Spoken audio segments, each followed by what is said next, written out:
तीन दामाद की सास पार्ट 2।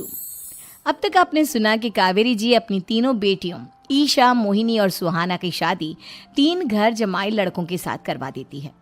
उन्हें लगता है कि ये लड़के शायद घर का कामकाज संभाल लेंगे, लेकिन उनके तीनों घर जमाई बहुत आलसी थे। वो नौकरी भी नहीं करते थे और बाहर का काम भी नहीं। कावेरी जी ने अपनी बेटियों से कहा कि वो प्रेगनेंसी का बहाना बनाकर अपने पतियों को सबक सिखाए। अब सुनिए आगे। मम्मी, आपने जैसा कहा था हमने वैसा ही किया, लेकिन देखिए ना, विवेक का हाल तो वैसा का वैसा ही है। घर में ना सुबह का नाश्ता बनता है और ना खाना। नौकरी पर जाने की बात करूं तो खाने को दौड़ते हैं मुझे। हाँ मम्मी, मैंने भी सुमित को कितनी बार कहा कि अगर नौकरी नहीं करनी तो कोई छोटी सी दुकान ही खोल लो।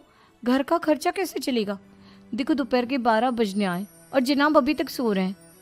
हाँ मम्मी, ईशा और सुहाना ठीक कहती हैं। अविनाश का भी यही हाल है।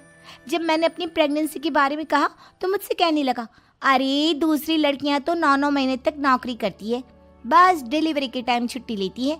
मोहिनी, तुम भी नौकरी करो। अब मुझे कहाँ नौकरी मिलेगी? मम्मी बताओ, अब मैं क्या करूँ?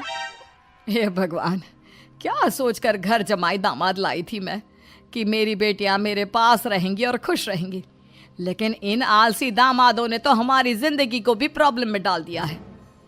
मैं तो कहती हूँ मम्मी, हम लोग वापस अपनी जॉब पर जाना शुरू कर देते हैं। बता देते हैं इन लोगों को कि हमने प्रेगनेंसी का बहाना किया है। नहीं नहीं बेटा, ऐसी गलती भी मत करना। अगर तुमने ऐसा किया तो इन तीनों की आदत और ख़राब हो जाएगी। अरे आज नहीं तो कल कभी तो तुम प्रेग्नेंट होगी, तब वापस यही प्रॉब्लम आएगी। तब क्या करोगी तुम तीनों? हाँ मम्मी, आपकी बात तो बिल्कुल सही है। इन लोगों को तो सुधारना ही पड़ेगा। लेकिन कैसे? अपने बच्चों के आने की खबर सुनकर भी इन लोगों पर कोई असर नहीं हो रहा। पैसे कमाने के लिए घर से बाहर निकलना ही नहीं चाहते ये तीनों।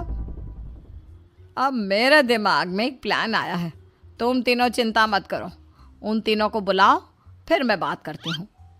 थोड़ी देर बाद कावेरी जी अपने तीनों दामादों को सामने बुलाकर अपनी बात कहना शुरू करती हैं। अविनाश, सुमित और विवेक,